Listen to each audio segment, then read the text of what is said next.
ඉතින් මම අද ඔයාලට කොරියාවේ තියෙන ලික අරක්කු යම් රටවල් වල සාපේක්ෂව ගොඩක් ගණන් අඩුයි.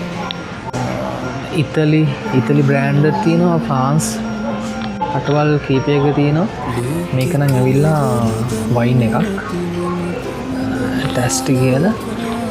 මේක